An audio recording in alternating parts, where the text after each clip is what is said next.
जय हिंद दोस्तों, स्वागत है आप सभी का आपके अपने YouTube चैनल जैकपुर पे। तो आज का ये वीडियो काफ़ी इंपॉर्टेंट है। रटना मना है सीरीज का ये नेक्स्ट वीडियो आ चुका है। जैसे कि आप लोगों को पता है कि मैं आप लोगों से वादा कर चुका हूँ कि आप लोगों को एग्ज़ाम के समय बिल्कुल भी रटवाऊँगा नहीं और आप लोगों के डायरेक्ट दिमाग में क्वेश्चन आंसर फिट करवाऊँगा। तो आज के इस वीडियो में हम लोग 2 इम्पॉर्टेंट सवाल करने वाले हैं। पहला सवाल आप देख पा रहे हैं, धम्म नीति क्या है? एग्ज़ाम में बार बार पूछा गया प्रश्न है, बार बार हर पेपर में क्वेश्चन आया, हर साल ये क्वेश्चन रिपीट होता है।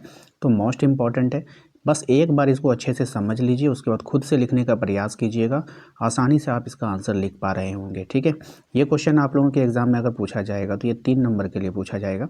तो बिल्कुल आप लोग जो है बेझिझक होकर के तैयारी कीजिए और रटना तो आप छोड़ ही दो, ठीक है। मैं आपको बिल्कुल भी रटवाऊँगा नहीं पूरे यूट्यूब पर, ठीक है। चैलेंज देता हूँ आपको कि पूरे यूट्यूब पर ऐसा आंसर आपको देखने को नहीं मिलेगा, चैलेंज है, ठीक है।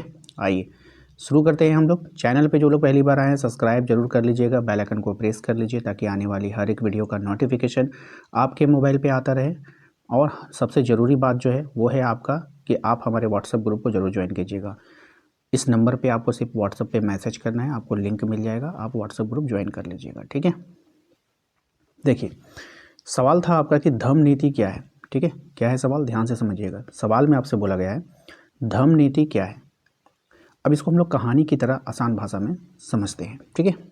बिल्कुल एकदम स्टोरी की तरह आपको समझाएंगे, ऐसा लगेगा कि आप फिल्म देख रहे हो, ठीक है। चलो देखिए, बहुत समय पहले भारत में सम्राट अशोक नाम का एक राजा था।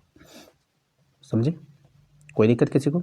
बहुत समय पहले भारत में, हमारे देश में एक राजा रहता था जिसका नाम था सम्राट अशोक, ठीक है। किसी को कोई दिक्कत नहीं? आइए, शुरू में वो युद्ध करता था, मतलब वो युद्ध प्रेमी राजा था। उसको ना मतलब लड़ाई करना बहुत पसंद था। लेकिन एक लड़ाई ऐसा हुआ जिसको हम लोग बोलते हैं कलिंग का युद्ध। एक युद्ध उसने ऐसा लड़ा, कलिंग का युद्ध, ठीक है। उसमें बहुत खून खराबा हुआ, बहुत से लोग मारे गए, चारों तरफ खून ही खून था। उसको देखकर उसका मन बदल गया। और जानते हैं इसका आंसर जो है ना, मैंने आप लोगों को बताया था, ठीक है। यहाँ पे जहाँ जहाँ मैंने पूर्ण विराम छूट गया मैं वहाँ पे दे रहा हूँ, ठीक है। उसने सोचा कि अगर राजाओं और लोगों का जीवन, यानी कि राजा और प्रजा का जो जीवन है, अगर वो हिंसा यानी मारपीट, झगड़े और लालच से भरा रहेगा तो समाज कभी अच्छा नहीं बनेगा। समाज कभी अच्छा नहीं बनेगा। यहाँ तक समझ में आया कि बहुत समय पहले सम्राट अशोक नाम का एक राजा रहता था। वो युद्ध प्रेमी तो था, लेकिन एक युद्ध ऐसा गुजरा, कलिंग का युद्ध, जिसके बाद उसका हृदय परिवर्तन हुआ। जब उसने बहुत सारा खून खराबा को देखा तो उसका हृदय क्या हो गया? परिवर्तन हो गया। उसने सोचा कि अगर राजा और प्रजा के बीच में लड़ाई झगड़ा हुआ तो फिर उसका समाज जो है कभी भी अच्छा नहीं बन पाएगा, ठीक है। किसी को कोई दिक्कत नहीं यहाँ तक? तब अशोक ने एक नया रास्ता अपनाया जिसे धम्म नीति कहा गया। तो अशोक ने अब क्या, कौन सा रास्ता अपनाया? तो अशोक ने एक नया रास्ता अपनाया जिसको धम्म नीति कहा गया। धम्म नीति का अर्थ होता है ऐसा जीवन जीना, ठीक है, ऐसा जीवन जीना कि इंसान अच्छा बने, समाज में शांति रहे और किसी को कष्ट ना पहुँचे। यानी कि एक ऐसा जीवन जीना है आपको जिसमें आप एक अच्छा इंसान बनकर रहो, समाज में शांति बनाए रखो और किसी को कष्ट ना दो, तकलीफ ना दो। अशोक की धम्म नीति लोगों को ये सिखाती थी कि सच बोलो, दया करो और हिंसा मत करो। देखो, ये सब बातें ना रटने वाली नहीं है। क्यों? अगर हम आपसे बोलें कि एक परिवार को, जैसे आपकी फैमिली है, मम्मी है, पापा हैं, कोई भी है, उस परिवार को अच्छा बनने के लिए क्या चाहिए? तो आप बोलोगे भैया, उस परिवार को अच्छा बनने के लिए सबसे बड़ी ज़रूरी बात है कि आपस में मोहब्बत होना चाहिए, सब लोग एक दूसरे से मोहब्बत करें। जैसे कि आपके पापा आपके चाचा में मोहब्बत होना चाहिए, आपकी मम्मी आपकी चाची में मोहब्बत होना चाहिए, है ना। उसी तरह से आपके मामा मामी हो गए, उनमें और आपके मम्मी पापा में, इन सब में क्या होना चाहिए? तालमेल बैठना चाहिए, मोहब्बत होना चाहिए, ठीक है। एक दूसरे के प्रति लोग दया की भावना रखें, हिंसा ना करें, वो लोग आपस में लड़े ना, है ना। एग्जाम्पल देके समझा रहे हैं आपको। उसी प्रकार से समाज को भी अगर आपको अच्छा बनाना है तो वहाँ पे सच बोलने वाले व्यक्ति होने चाहिए, झूठ नहीं बोलना चाहिए, लोग एक दूसरे पे दया करें, हिंसा ना करें, लड़ाई झगड़ा ना करें, मिलजुल कर रहें। अच्छा, परिवार भी, वहाँ पे परिवार से ही तो समाज बनता है। माता पिता गुरु बुजुर्ग का सम्मान करो, है ना। तो ये सब रटने वाली चीज़ है। अच्छे समाज का ये सब परिकल्पना है और आपको यही सब बना बना के वहाँ पे लिखना है। गरीब हो गया, जो भिक्षु होता है मांगने वाला वो हो गया, ब्राह्मण हो गए, और जानवरों की क्या करना चाहिए, सेवा करनी चाहिए। ठीक है। अशोक ने कहा कि धर्म का मतलब पूजा नहीं है बल्कि अच्छा व्यवहार है। धर्म का मतलब पूजा नहीं है बल्कि अच्छा व्यवहार है। जो काम इंसान की आत्मा को ऊपर उठाए और समाज का भला करे वही धर्म है। जो काम इंसान की आत्मा को ऊपर उठाए, मतलब आत्मा से उसको सम्मान मिलता है, और समाज का भला हो वही धर्म है। इस प्रकार धर्म नीति अशोक द्वारा अपनाई गई वह नीति थी जो लोगों को नैतिक, दयालु और शांतिपूर्ण जीवन जीना सिखाती थी। नैतिक मतलब नियम कानून का पालन करने वाला, ठीक है। दयालु मतलब सब पर दया करने वाला, शांतिपूर्ण जीवन जीना सिखाती थी, ठीक है। तो ये था आपके धर्म नीति, और ये क्वेश्चन एग्जाम में बहुत बार पूछा जाता है। तो बेसिकली ये सवाल आपको दिमाग में बिठा लेना है कि धर्म नीति था क्या। अशोक से रिलेटेड है ये। अशोक से रिलेटेड इसलिए क्योंकि अशोक पहले जो है युद्ध प्रेमी था। वो युद्ध करने जाता था, लेकिन कलिंग के युद्ध के पास उसका हृदय परिवर्तन हुआ। फिर उसके बाद उसने क्या क्या नियम लगाए समाज में, ऐसा होना चाहिए वैसा होना चाहिए, उसकी धर्म नीति में ये सब आता है, ठीक है। जब कोई इंसान अच्छा बनता है ना तो यही सब सोचेगा। अशोक ने सोचा है, कोई बड़ी बात नहीं है। क्या महात्मा गांधी ऐसा नहीं सोचते थे? वो भी सोचते थे भाई, ठीक है। तो बात वही है कि जो अच्छे इंसान होंगे ना वो सारी बात ये सब सोचेंगे, कॉमन सी बात है, और आपको इसमें रटने वाली कोई बात नहीं है। आइए अब दूसरे सवाल पे आते हैं। हमारा जो दूसरा सवाल था वो था बाशरिया तथा बेसरिया से आप क्या समझते हैं। मोस्ट इंपॉर्टेंट सवाल है, एग्जाम में बार बार पूछा गया है। चलिए इसके आंसर को देखते हैं। कहानी की तरह अगर विस्तार के आसान से समझेंगे, आसान भाषा में समझेंगे, बिल्कुल भी हम आपको रटाएंगे नहीं। आइए ध्यान देते हैं। मान लीजिए धर्म एक रास्ता है। क्या है? मान लीजिए धर्म क्या है? एक रास्ता है। कुछ लोग उस रास्ते पे नियमों को मानकर चलते हैं। कुछ लोग उस रास्ते पे नियमों को मानकर चलते हैं। बहुत से आप देखोगे कोई लोग मतलब कि धर्म से इतना जुड़ा रहता है कि सिर्फ धर्म के रास्ते पे ही चलता है, ठीक है। और कुछ लोग कहते हैं कि दिल साफ़ होना चाहिए, ज़्यादा ज़रूरी नहीं है।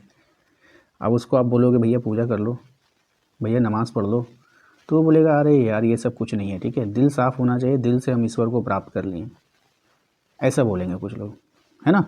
अब कुछ लोग देखोगे कि कोई पूजा पाठ में एकदम सुबह उठेगा, एकदम नहाए धोएगा, पूजा करेगा, सुबह उठेगा अपना चला गया मस्जिद, नमाज़ पढ़ेगा। तो कुछ लोगों को आप देखते होंगे टोपी लगाए हैं, दाढ़ी बढ़ा लिए हैं, वो नमाज़ ही पढ़ते रहते हैं। अब कुछ लोग नमाज़ नहीं पढ़ते हैं। कुछ लोग जो है पूजा करते हैं, कुछ लोग पूजा नहीं करते। तो दो तरह के टाइप के लोग समाज में आपको देखने को मिलेंगे। सेम वही क्वेश्चन ही है, ठीक है, ध्यान से समझना। तो कुछ लोग जो है रास्ते पे नियमों को मानकर चलते हैं, और कुछ लोग कहते हैं कि दिल साफ़ होना चाहिए, ज़्यादा ज़रूरी ये सब नहीं है, ठीक है। आप ना अपने मोहल्ले में किसी व्यक्ति से इसको कंपेयर कर लोगे, इस वाले क्वेश्चन को, ठीक है। आइए यहीं से बाशरिया और बेशरिया का फ़र्क समझ में आता है। बाशरिया वे लोग थे जो इस्लाम के नियमों यानी कि शरिया का पूरा पालन करते थे। बाशरिया, ठीक है, बात समझ में आया। तो बाशरिया वे लोग थे जो इस्लाम के नियमों यानी कि शरिया का पूरा पालन करते थे। शरिया मतलब होता है कानून, ठीक है। वे नमाज पढ़ते थे, रोज़ा रखते थे और धार्मिक नियमों के अनुसार जीवन जीते थे। तो उसको हम लोग क्या बोलते थे? जो नमाज पढ़ेंगे, जो रोज़ा रखेंगे, जो धार्मिक नियमों के अनुसार अपना जीवन व्यतीत करेंगे, उनको बाशरिया कहा जाता था। इनका मानना था कि नियमों के बिना धर्म क्या है? अधूरा है। अगर आप नियम नहीं मानते हैं धर्म का तो उसके बिना क्या है? ये अधूरा है। अब आते हैं बेशरिया।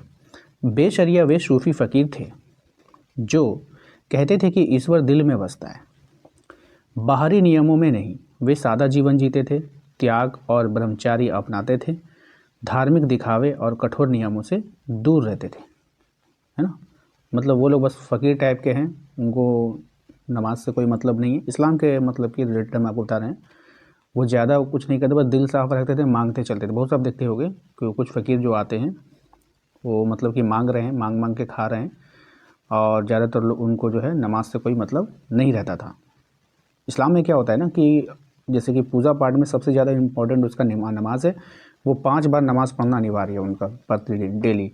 लेकिन कुछ लोग देखोगे आप लोग कि बस सिर्फ टोपी पहन लिए हैं, मांग रहे हैं, खा रहे हैं, जीवन व्यतीत कर रहे हैं, वो नमाज नहीं पढ़ रहे हैं। तो उसी को कहते हैं बेशरिया, यानी कि शरिया का पालन नहीं कर रहे हैं वो, ठीक है। धार्मिक नियम का पालन नहीं कर रहे हैं। क्यों? क्योंकि उनका मानना है कि ईश्वर दिल में बसता है।